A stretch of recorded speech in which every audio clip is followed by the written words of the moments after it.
अस्सलाम वालेकुम friends, welcome back to Top Smarties drama serial Qalandar, जो कि हमारे ईमान को बहुत मजबूत करता है। हमारा ईमान इसी बात पर है कि खुदा हमें हमारी कुव्वत बर्दाश्त से बढ़कर कभी भी दुख नहीं देता।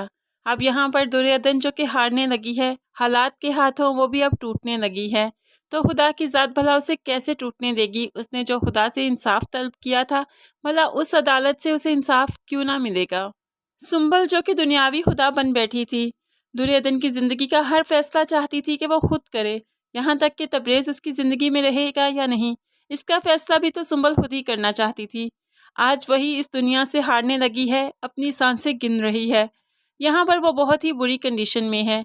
यहाँ पर उसकी बेटी तो पैदा हो गई, लेकिन खुद को तो होश ही नहीं। तभी तबरेज़ दुर्योधन के पास आता है। वो जानता है कि ये सब कुछ दुर्योधन का दिल दुखाने का नतीजा है।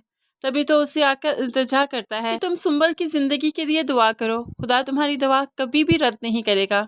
यहाँ पर फिर भी दुर्योधन सुंबल की ज़िंदगी के लिए दुआ करती है। वो जानती है कि उसे कितने दुखें, कितनी आजमाइशें मिली हैं सुंबल की तरफ से।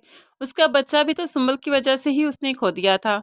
लेकिन आज अगर सुंबल ने आंखें ना खोली तो ये बच्ची अब दुर्योधन की गोद में खेलेगी। इसका नाम भी तो वो सुंबल ही रखेगी, इससे बेपनाह मोहब्बत करेगी, क्योंकि दुर्योधन के दिल में कभी भी किसी के लिए बुरा है ही नहीं। तभी तो अल्लाह ताला ने उसे इतना नवाज दिया कि ना सिर्फ बच्चे की नेमत से नवाजा, बल्कि अब ये सारा घर दुर्योधन का ही तो है। अब यहाँ पर वो तबरेज़ के साथ रहेगी, जबकि सुंबल इस दुनिया से रुखसत हो जाएगी। शफक के सामने जूही का तो चेहरा आ गया।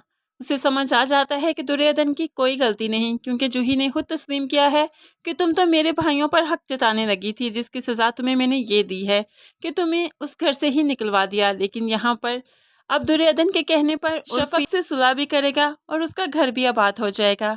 लेकिन यहाँ पर जूही और उसकी माँ का बहुत ही बुरा अंजाम होगा, जो आज भी दुर्योधन को बदकिरदार साबित करने पर ही तुली हैं। जूही की माँ को जब पता चला कि उर्फी का घर दुर्योधन की वजह से खराब हुआ, तो वो तो दुर्योधन को और ज़्यादा बदकिरदार कहने लगी कि राहत ने जब दुख सुख खोले थे मेरे सामने, तो मुझे बताया था कि तुमने उसके बेटे तनवीर पर कैसे डोरे डाले थे कि वो तो दूसरी शादी करने को तैयार था। तब तुम्हें तबरेज़ नज़र आया और तुमने वही डोरे मेरे तबरेज़ पर डाल दिए। उसके बाद ये मेरा लल्लू जब तुम्हें नज़र आया, ये मेरा उर्फी, तो अब तुम उस पर डोरे डालती हो। जूही की माँ जो इतने बड़े बड़े बोल तो बोल रही है, लेकिन वो ये नहीं जानती कि उसकी बेटी के साथ क्या होने वाला है। कलीम भी तो उसको छोड़ देगा उसके एक्स बॉयफ्रेंड की वजह से। ऐसे जूही पर जब बदकिरदारी का इल्ज़ाम लगेगा, तभी तो जूही और उसकी माँ को समझ आएगा कि उन्होंने दुर्योधन के साथ क्या किया था। फ्रेंड्स, आपको क्या लगता है, सुंबल मर जाएगी या सुंबल की जान बच जाएगी? ज़रूर कमेंट्स में बताइएगा। मज़ीद वीडियोज़ के लिए चैनल को सब्सक्राइब कीजिएगा। दुआओं में याद रखिएगा, अपना बहुत सारा ख्याल रखिएगा। नई वीडियो तक के लिए अल्लाह हाफिज़।